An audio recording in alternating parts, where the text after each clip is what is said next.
요즘 들어서 청약통장 유지해야 할까, 해지해야 할까 고민하는 분들이 많이 있을 겁니다. 그런데 최근 100만이 넘는 초대형 유튜버가 유튜브에 이런 쇼츠 영상을 올렸습니다. 청약통장 필요 없다. 그냥 해지하는 게 낫다. 근데 이것만이라도 확실히 알아가시면 됩니다. 기회가 있어 선택할 수 있는 자가 되고 싶은 건지, 아니면 기회조차 박탈당해서 선택할 수도 없는 자가 되고 싶은 건지 답은 정해져 있죠. 정신 똑바로 차리셔야 합니다.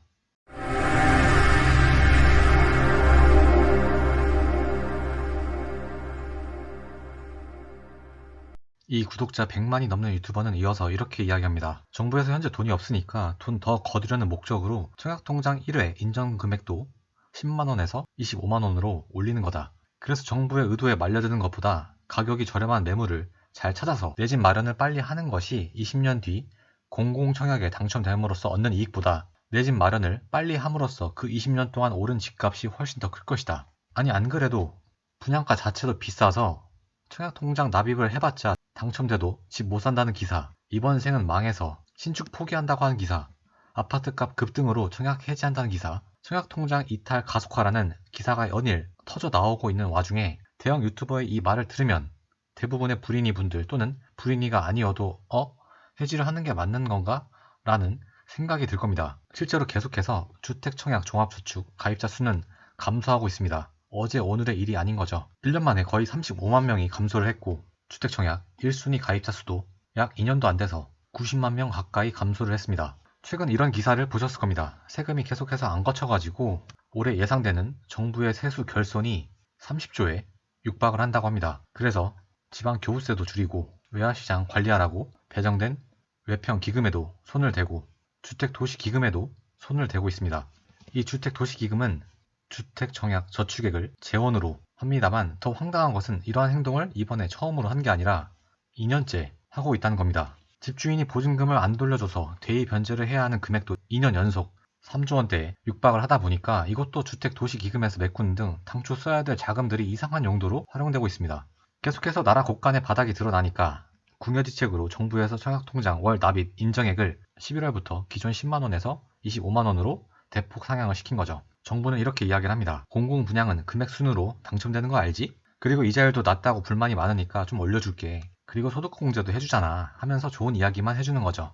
실상 정부의 의도가 불순한 것은 맞습니다. 이렇게 사람들이 주택청약에 넣은 돈으로 당장 급전이 필요한 곳에 야무지게 쓸 거니까요. 해지를 하려고 하면 처음부터 리셋되는 거 알지 하면서 해지도 못하게 하고, 이러면 청약통장 가입자 입장에선 황당해지는 거죠. 당장 사람들이 이 주택청약에 넣은 돈을 뺄 수가 없으니까 정부는 국민의 돈을 저렴한 금리로 융통을 해서 야무지게 이용하고 있는 거죠. 뭐 좀 이 부분이 억울할 수도 있겠지만 우린 조금 더 냉정하게 따져봐야 합니다.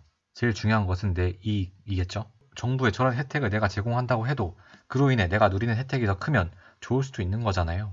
하지만 그럼에도 청약으로 아파트 당첨되기는 하늘의 별 따기고 올여름 서울 아파트 청약 경쟁률은 134대 1이었다고 합니다. 인터넷을 하다 보면 많이 돌아다니는 짤인데 정말 레전드 짤이죠. 저쪽 집이 무너졌다고 해서 구경하러 갔는데 막상 가서 보니까 그 집이 우리 집이라는 겁니다. 보자마자 눈물이 났다고 합니다. 나하고는 상관없는 일이라고 아무렇지 않게 여기다가 그 일이 자신에게까지 영향을 미치면 울고 싶은 이중적인 행태인데, 이제 이 사연의 주인공이 여러분이 될 수도 있습니다. 어찌되었든 청약에 당첨이 되려면 여러 경쟁자들끼리 경쟁을 해야 합니다.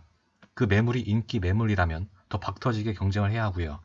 근데 이러한 청약통장 해지 기사를 보고 해지해도 되는 건가?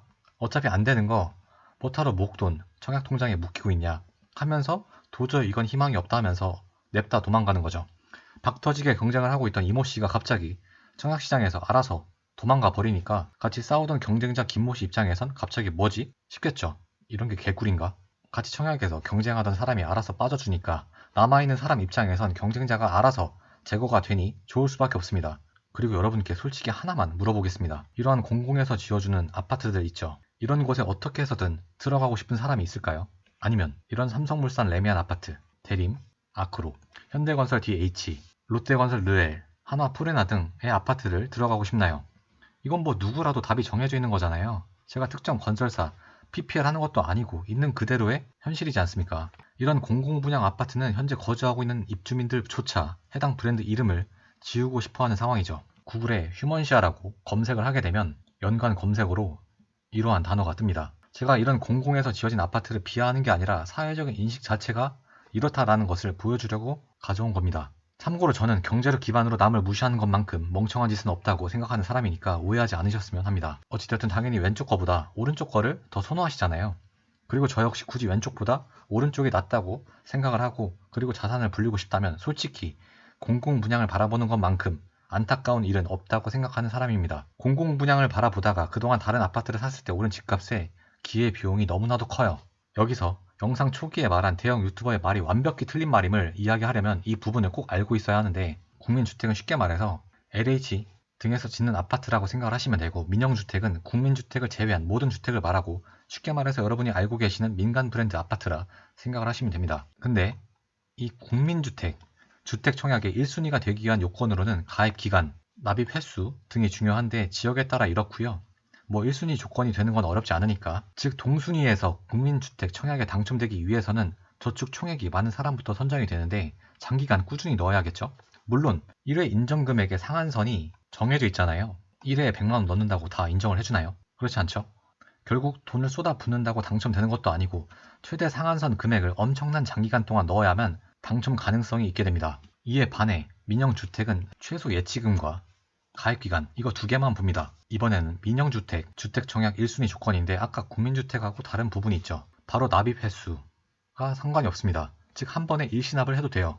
당연히 청약통장 가입기간이 길면 길수록 가점은 올라가게 됩니다. 다른 무주택기간, 부양가족수에 비해서 상대적으로 조건을 충족할 수 있는 가장 쉬운 방법 중에 하나죠. 그리고 아까 가입기간하고 예치금 이야기를 드렸는데 방금 가입기간 말씀을 드렸고, 이제는 예치금인데 지역별, 면적별 구분이 되어 있습니다. 전용 85제곱미터 이하 최소 예치금은 이렇고, 전용 102제곱미터 이하 최소 예치금, 전용 135제곱미터 이하 최소 예치금, 모든 면적에 당첨이 되려면 이 금액을 최소 예치금으로 넣어두시면 됩니다. 근데 어차피 대부분의 사람들은 이 서울 아파트 청약에만 관심이 많을 뿐더러 어차피 85제곱미터 이하여도, 즉 전용 84여도 34평이기 때문에 면적이 또 그렇게 작은 것도 아닙니다. 오히려 돈이 부족해서 분양가를 못 내는 게 문제인 거죠. 그러니까 청약통장에 더도 말고 덜도 말고 그냥 300만원만 넣어두시면 웬만한 서울 인기지역 청약은 다 넣어볼 수가 있습니다. 민간 분양아파트 청약 가점제, 추첨제 물량 배분 현황인데요. 이러한 배정 물량은 앞으로도 계속 변경될 수가 있으니까 수시로 내용을 체크를 하셔야 합니다. 제가 막 부동산 투자할 때는 진짜 거의 추첨제 물량을 찾아볼 수가 없었는데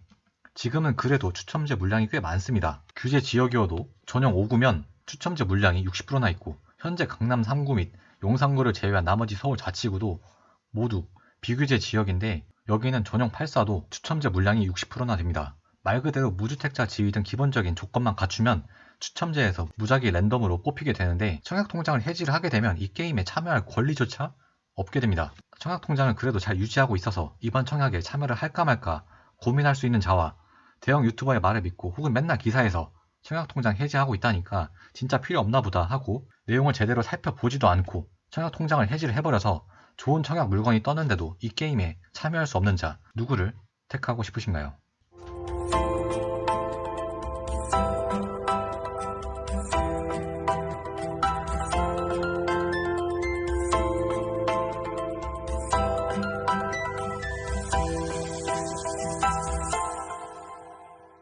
그리고 냉정하게 하나만 더 여쭤보겠습니다. 가슴에 손을 얹고 청약 매물이 뜰 때마다 미친듯이 열심히 참여하신 적 있으신가요?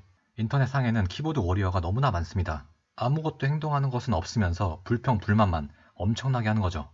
청약 당첨되지도 못할 거 못하러 하냐 이렇게 이야기하는 대부분이 청약홈 사이트 들어가 본 적도 없고 이러한 입주자 모집 공고글 들어가서 제대로 읽지도 않는 사람이 태반입니다.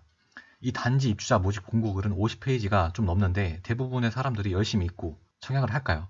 정말 그럴 거라고 생각을 하십니까? 어찌되었든 천금 같은 기회의 청약 물량을 내가 당첨이 될 수 있는데도 이 기회를 날려버리는 게 얼마나 안타까운 일이에요. 그렇다고 제가 무조건 청약 우선주의자냐? 그런 건 또 아닙니다. 저 역시도 8년 전 투자를 본격적으로 시작을 할 때 현타가 온 적이 있습니다.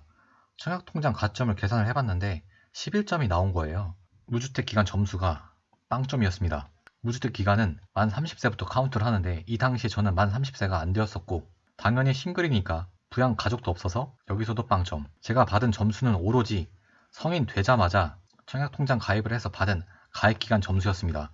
이 당시에 청약 당첨이 되려면 최소 69점, 70점대를 받아야 되는데 제 점수는 고작 11점이니 이게 어떻게 당첨이 되겠습니까? 그래서 첫 집을 미분양 아파트로 매수를 했습니다. 물론 밑도 끝도 없이 아무 미분양 아파트를 산 것은 아니고 나름대로 추후 가격이 오를 것으로 판단을 했으니 매수를 했죠. 근데 실상 부동산 첫 투자로 남들이 쳐다보지도 않는 이 미분양 아파트를 들어가는 것이 솔직히 쉬운 일은 아닙니다. 근데 당시로서는 청약통장에 열심히 돈 부어야 한다는 지인들도 있었고 저 역시 당첨 가능성이 희박해 보이는 청약을 바라보며 이러한 생각을 했던 시절도 있습니다. 하지만 어느 순간 생각을 바꾸게 된 계기가 이렇게 지내다가 나중에 집을 못 사서 그때 살걸 이라는 후회를 절대로 하고 싶지 않았습니다. 회사 다니면서 상사분들이 수두룩하게 이런 이야기 하는 것을 경험을 했고 회사 상사분들 뿐만 아니라 살면서 그러한 이야기가 아니라 후회죠.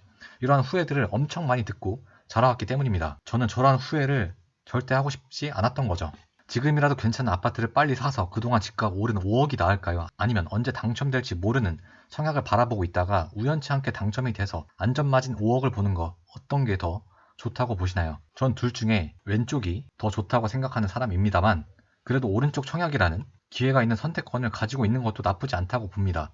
굳이 내가 이 선택권을 알아서 차버릴 이유는 없는 거잖아요. 근데 이건 만말이죠.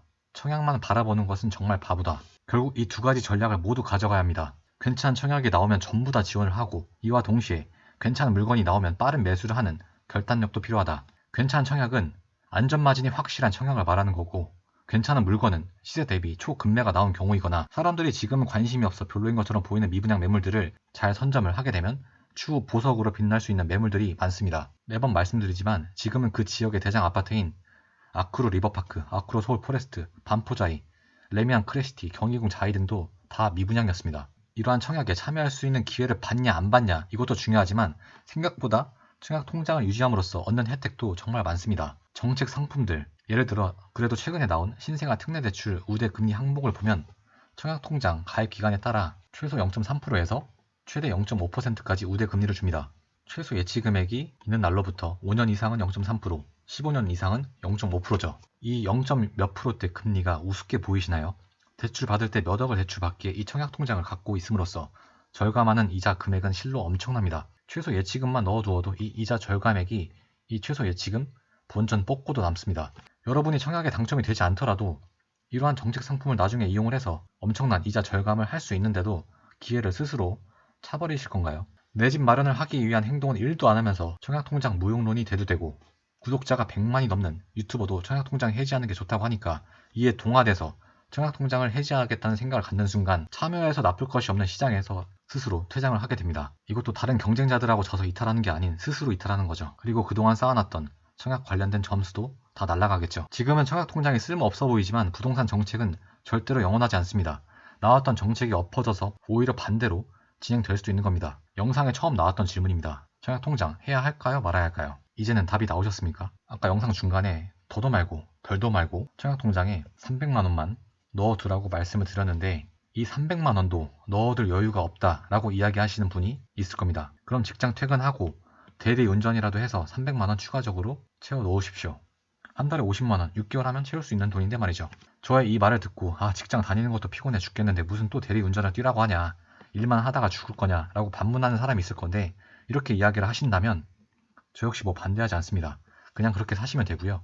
대신 앞으로 펼쳐질 본인의 미래를 본인 스스로가 책임을 지시면 됩니다. 이렇게 말씀을 드리려다가 그래도 제 영상을 보시는 분들은 정말 청약통장 해지하지 않으셨으면 합니다. 정말 이 영상을 보시는 분들이 다 잘 되었으면 하는 마음에서 진심으로 말씀을 드립니다. 제 진심이 잘 전달되었으면 좋겠고요. 영상 마치겠습니다. 감사합니다.